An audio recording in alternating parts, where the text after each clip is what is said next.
Opa bu yil yangi yil oila davrasida mazza qilib o'tkazamiz. Orzuyam qilmagin. Assalomu alaykum deb har yilgidek mehmonjonlarni kutib olamiz.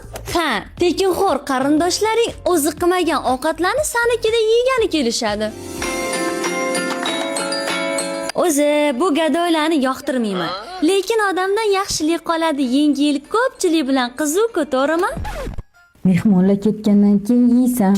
Ertalabdan o'lib turilib ovqatlar pishirasan, lekin hammadan qolgan sarqitni yeysan. Soat 12 bo'lganda sekin ko'chaga chiqmoqchi bo'lasan-u, lekin Qayerga ketyapsan? Uyda o'tir. Nimaga hayot beshafqat? Salutni ham ko'rolmadim. Bugun bayram ustiga bayram. Nega? Qaynonam kelmas ekanlarmi? Ha, yangi yilga ishxonada qo'shimcha pul berishdi. bunaqa paytda pulni ayami ovolish kerak. Adamiz doimgidek saxiy, faqat qizlariga shu tabiat xatosi bo'lmish uken asabiyni buzmasa bo'lmaydi-da.